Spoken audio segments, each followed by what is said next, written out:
Bonjour et bienvenue dans le podcast Naissance souveraine qui se veut une transformation du podcast Moment Zen sur le chemin de la naissance. Femmes, nous sommes à l'ère de la souveraineté. Il est maintenant temps de reprendre en main le processus de naissance, temps de reconnecter avec notre potentiel et notre pouvoir de choisir. Nos bébés n'attendent que ça pour devenir souverains à leur tour. Il est maintenant temps d'assumer tes réels désirs de naissance avec toute ta capacité à accueillir ce qui est durant ce chemin de naissance. Je suis Geneviève Talbot, co-créatrice de Transformation Essentielle et j'accompagne les femmes à devenir souveraines dans leur choix de naissance. Allô, allô! Bienvenue dans cet épisode de podcast. Aujourd'hui, je te parle de la fameuse décision. Est-ce que je vais avoir un autre enfant? Je dirais qu'à chaque groupe que j'ai, que ce soit en prénatal ou en postnatal, les femmes me posent la question inévitablement. Et c'est une question qui se pose, je me la suis posée moi-même. Je me souviens, j'ai 4 enfants. Et j'ai une de mes sœurs qui a 4 enfants aussi. Ils sont plus vieux que moi, elle a 15 ans de plus que moi, ma sœur. Et je lui avais demandé, est-ce que ça finit, ça, un jour, le désir d'enfant, l'idée de vouloir d'autres enfants? J'avais 4 enfants, j'étais débordée. Tu sais, j'avais du travail, évidemment. J'étais fatiguée. J'allais bien, mais c'était intense quand même, hein, tout ça. Je me demandais encore, est-ce que je vais en avoir un 5? Et là, elle m'a répondu une réponse que je réponds maintenant à mon tour, mais c'est une réponse plate. Ah, on veut pas l'entendre. Elle m'a dit, tu vas le sentir, tu vas le savoir à l'intérieur de toi. Hey, moi, je voulais une réponse claire, là. Oui, j'en veux un autre. Non, j'en veux pas d'autre. J'aurais aimé ça qu'elle prenne la décision pour moi. Non, je fais des farces. Je suis tellement faux le pouvoir de choisir. Mais c'est tannant ça, un peu tu sais, cet espace-là où on ne sait pas, il y a des journées qu'on en veut d'autres parce qu'ils sont tellement beaux, ils sont tellement fins, puis il y a des journées qu'on les mettrait à vendre, puis on veut même plus ceux-là qu'on a là. J'avais une de mes tantes qui disait, quand elle était plus capable ou qui était mal commode, je ferais du hachis fin, fin, fin. Qu'elles ont dit, coupé en morceaux. Ah, bien sûr, c'est des blagues, mais c'est ça pareil. Quand on est dans cet espace-là où on ne sait pas qu'est-ce qui va arriver, est-ce qu'on va choisir d'en avoir un autre ou pas, ben on se balance tout le temps. Il y a des journées c'est oui, il y a des journées c'est non. Puis c'est comme tannant. C'est comme tannant. Cette période-là, moi, ce que j'ai le goût de te dire, moi, j'étais pas encore beaucoup dans ça à ce moment-là, mais aujourd'hui, je te dirais, tu sais, accueil, observe. OK, il y a une journée que ça fait oui, il y a une journée que ça fait non. Et quand on est dans cet espace-là, tout simplement, c'est que c'est pas mûr. La décision n'est juste pas mûre. Laisse-toi du temps. OK? Je parlais encore avec une maman hier et elle me dit, ben, tu sais, mon petit dernier a 18 mois. Il est mini. Il est encore bébé. OK? Il y a qui presse tant pour prendre la décision. Tu sais, je comprends qu'éventuellement, on veut que par exemple, là, on veut que notre chum soit vasectomisé, on veut arrêter les autres contraceptions, tout ça. OK, je le comprends. Mais, en même temps, il n'y a pas de presse. C'est tellement une décision importante qu'il n'y a pas de presse du tout. On peut prendre le temps. Et il y a une certaine pas une pression, mais tu sais, on entend souvent ah ben tu sais, 2 ans, hein, c'est l'âge idéal pour avoir des bébés. OK, mais c'est-tu obligatoire, ça, cette affaire-là? OK. Moi, là, après mon premier, j'aurais aimé ça avoir un enfant tout de suite, tu sais, pour qu'il ait ça, 2 ans. Mais sais-tu quoi?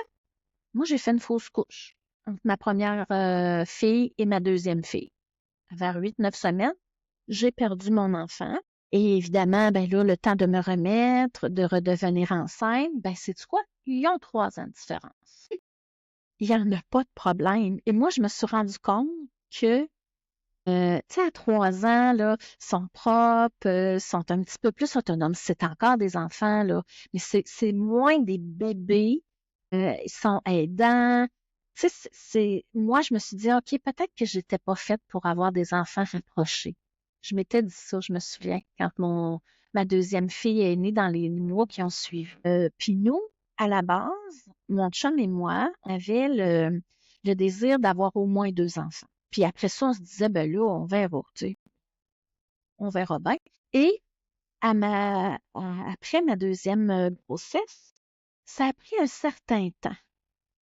Moi, j'ai comme un peu un délai. J'ai besoin de retrouver mon aplomb. Tu sais, la première année de vie d'un bébé, c'est intense, c'est exigeant. Moi, ma deuxième, elle a fait ses nuits à 2 ans. Elle a fait ses nuits extrêmement tard. J'avais commencé à travailler. J'étais très fatiguée parce que je dormais pas bien. Le choix est venu vraiment après ça. Et elles ont, elles aussi, 3 ans et demi même. Sauf que là, après ma troisième fille, j'ai aussi refait une autre fausse couche tardive, celle-là. Là, après ça, wow, ça nous a posé question. Moi, j'aime bien raconter cette anecdote-là parce que, tu sais, à un moment donné, j'ai dit à mon chum, faut se brancher, là, parce que là, si je deviens enceinte, là, ils vont avoir 4 ans de différence. Là, je commençais à trouver que ça commençait à être espacé un peu. Mon chum, il dit, qu'est-ce que ça fait, ça? Mon chum, il est quand même, il est très bon, il est très terre à terre, il est très, tu sais, comme je disais tantôt, ça vient d'où, là, le 2 ans, le temps détermine le bon temps, dans le fond, à avoir entre nos enfants. Et ce qu'il m'a répondu, ça l'a achevé de me convaincre. Il m'a dit simplement, moi, j'ai 6 ans de différence avec mon frère avant moi. Il m'a dit, écoute, si tes parents avaient décidé de ne pas en avoir d'autres, on ne serait pas ensemble aujourd'hui. J'ai trouvé ça full cute, puis je me suis dit, c'est bien vrai, c'est quoi cette affaire-là? Moi, l'histoire, tu sais, il y en a que ça les préoccupe énormément, les couches, la propreté, se relever la nuit. Mais moi, ça me préoccupe. Moi, ça me dérange pas. J'aime ça, moi, les bébés. J'aime ça la première année de vie. J'aime beaucoup ça. Fait que, tu sais, c'était pas un enjeu pour moi. Puis là, je me suis dit, là, j'ai fait ce que je vous dis de faire. J'ai tourné le regard vers à l'intérieur de moi, puis je me suis dit, il manque quelque chose, tu sais. Il manquait quelqu'un. C'est comme, c'est ça. Fait qu'à partir du moment où mon chum m'a fait cette réflexion-là, j'ai comme fait, puis moi, j'en veux vraiment un autre, là. On est allé avec ça. Quand Justin, notre dernier enfant, a eu 1 an, moi, je vous le dis, moi, la première année de vie, c'est un peu ça. J'ai comme un délai, puis j'ai besoin de vivre ça intensément. C'est intense, et j'ai besoin de le vivre complètement en étant présente à tout ce qui se passe. Et voilà. Et je me souviens qu'un matin, je me suis levée et c'est devenu extrêmement clair en dedans de moi. Ça m'a dit vraiment, c'est terminé. Là, c'est comme si il y a eu une grande prise de conscience. C'est monté vraiment de mes profondeurs, là. Puis là, je me disais, bon, tu sais, je pensais que j'étais encore dans les journées, oh, là, ça me tente pas, puis là, ça me tente. Là, je savais pas trop. Mais non. Là, j'ai expliqué à mon chum, le renoncement, là, je n'en peux pas. OK? Parce qu'il y a quand même beaucoup de renoncements, tu sais, on passe après, tu sais, on fait passer nos enfants en premier et tout ça, puis c'est correct, je regrette 0, 0, 0, rien du tout. Mais là, les renoncements de temps, les renoncements physiques aussi, j'avais eu beaucoup, beaucoup, beaucoup de douleur à ma dernière grossesse. J'ai vraiment mal dans le corps, là, énormément. Tu sais, mon corps était plus fatigué et plus vieux aussi, là, parce qu'il y a quand même 10 ans là, de différence. Première fille et mon dernier. Voilà, c'est un peu ça. Ça dérange qui, dans le fond, qu'il y ait 10 ans de différence? Est-ce que j'ai trouvé ça facile, dur? Moi, la vie m'a imposé à quelque part, hein, si je peux dire ça comme ça, c'est pas vraiment ça, mais les choses se sont présentées à moi pour que j'aie une bonne différence d'âge entre chaque enfant. Il y a vraiment une grossesse où on a vraiment décidé, c'est-à-dire à ma troisième fille, j'ai pas fait de fausse couche, puis on a décidé que c'était là et ça s'est bien passé. Mais voilà, c'est ça, au niveau des renoncements, je veux revenir à ça. Ça peut avoir l'air superficiel, mais c'est renoncement de temps au niveau physique, au niveau financier aussi, tu sais, on retourne travailler, on revient en congé à 50% de son salaire, on commence, tu sais, on peut pas avoir, on peut, mais, tu sais, moi, j'en pouvais plus, là. Alors qu'avant, ça me passait 10 pieds par-dessus la terre. Tu comprends? C'est comme là, ça, j'avais atteint mon point limite. Et j'étais tellement en paix parce que c'était tellement clair en dedans de moi que j'en en voulais plus, que j'ai même dit à mon chum, écoute, si jamais t'en veux d'autres, absolument, parce que lui, il était encore dans j'en veux pas, ça n'a pas de bon sens, mais j'en aimerais tellement ça d'en avoir d'autres. Tu sais, je lui ai dit, ça sera pas avec moi. Fait que là, il a comme compris que, OK, non, il n'a pas le goût de changer de blonde. Mais il a compris que là, OK, j'étais sérieuse, là, j'étais plus en décide en balance d'un côté et de l'autre. Et ça lui a pris 2 ans avant de dire, OK, là, je suis prêt à me faire vasectomiser. Il voulait pas y aller. Il avait besoin, lui aussi, de temps et de processer. C'est comme un deuil, en fait. Moi, mon deuil, je l'ai fait, je pense, tu sais, moi, quand j'étais enceinte de Justin, de mon 4e, vraiment, puis même de ma 3e, en fait, parce que je savais pas que si j'en aurais un 4e, j'ai vécu ces 2 grossesses-là comme si c'était les dernières. Fait que mon processus de deuil, je l'ai fait, j'ai savouré, j'ai goûté chaque instant, chaque mouvement. Je dirais même qu'à la limite, j'ai goûté les malaises aussi. Tu sais, je veux dire, OK, ça faisait partie de mon expérience de 4e grossesse, d'avoir beaucoup de malaise, beaucoup de douleurs physiques. Et je les ai vraiment savourées. J'ai savouré l'allaitement, chaque tétée, j'ai savouré.